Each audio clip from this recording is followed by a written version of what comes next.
তার নাম হলো বিরহতাম এবং এটি প্রকাশিত হয়েছে নিত্যায়ন ঘোষ পাবলিশার্স থেকে। আর উপন্যাসটার মধ্যে একটা মানসিক অসুস্থতাকে দেখানো হয়েছে, যেটা খুব মানে লেখকের যে সংবেদনশীলতা, মানে যে সংবেদনশীলতাকে লেখক এখানে তুলে ধরেছেন মানুষের সম্পর্কের ভিতরে বা যে কোনো কিছুর মধ্যে বাড়ি থেকে বেরিয়ে যায় এবং তারপর এবং আগার কিছু মানসিক সমস্যা দেখানো হয়।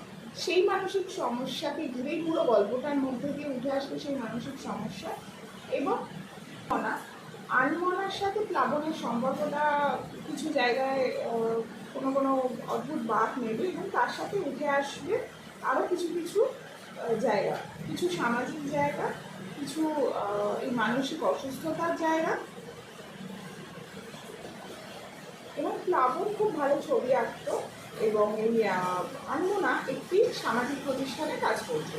তো এই যে একটা এনজিওতে কাজ করতো, তো ও আরও বেশি এবং ও সাইকোলজি নিয়ে পড়াশোনা করেছে এবং সেখান থেকেই ওর আস্তে আস্তে প্লাবনের প্রতি ইন্টারেস্টটা গ্রো করবে এবং ওর বাড়ি থেকেও মানে বিয়ের জন্য একটা প্রেশার ছিল।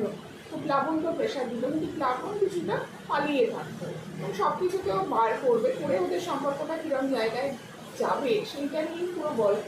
এবং যেটা বললাম যে এখানে মানসিক একটা অসুস্থতার জায়গা দেখানো হয়েছে, সেটা খুব অদ্ভুত এবং সেখানে একটা মানে সংবেদনশীলতা দেখতে পাওয়া যায় এবং সেটা কিছুটা সময় স্তব্ধ করে দেবে। এই উপন্যাসটা পড়তে গিয়ে খুব তাড়াতাড়ি শেষ হওয়ার মতন একটা উপন্যাস, কারণ এটা ধরে রাখার মতো না, সবসময় মনে হবে কী হবে শেষে, এরকম একটা জায়গা আসবে।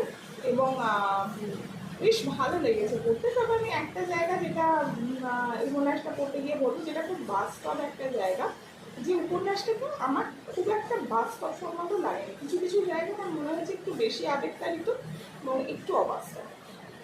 কেন সেটা বলছি সেটা হয়তো কেউ কেউ বললে বুঝতে পারবে, কিন্তু বাকি এটা একটু অন্যভাবে ফিল করাবে, অন্য কিছু অনুভূতির মধ্যে দিয়ে নিয়ে যাবে এবং বেশ ভালো গভীর এবং সংবেদনশীল কিছু জায়গা সবাই ছুঁতে পারবে। এই উপন্যাসটা অবশ্যই সবার করে দেখা উচিত বলে আমাদের